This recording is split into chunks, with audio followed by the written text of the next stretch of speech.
Magandang umaga mga mosang. So, medyo nakakatamad ang araw ko today kahit linggo. My God.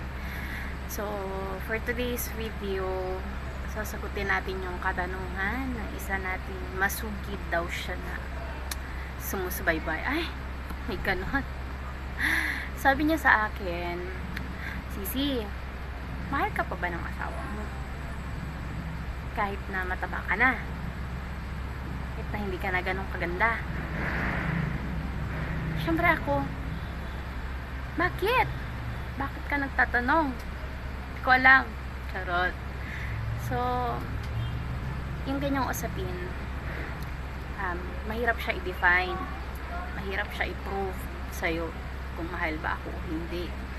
So, pero sasagutin pa din natin. So, since ako pa din naman ang kasama at kami pa din naman, siguro, oo, maybe. I don't know, diba? Pero, bibigyan na lang kita ng isang tip kung paano mo malaman na mahal ka.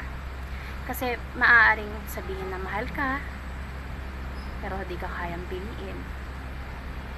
Pwede namang pinili ka, pero hindi ikaw ang mahal. So, ganun. So, mabuhay ka sa realidad. Depende kung saan ka masaya.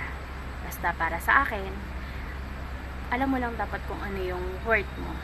Kasi doon yan magbe-base kung ano yung worth mo. Dapat alam mo lagi yun. Para hindi ka lagi nagbe-beg ng pagmamahal. Ha? Kasi sa akin, it's okay. Diba?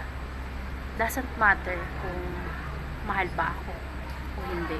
Ang importante, alam ko yung halaga ko. Bye!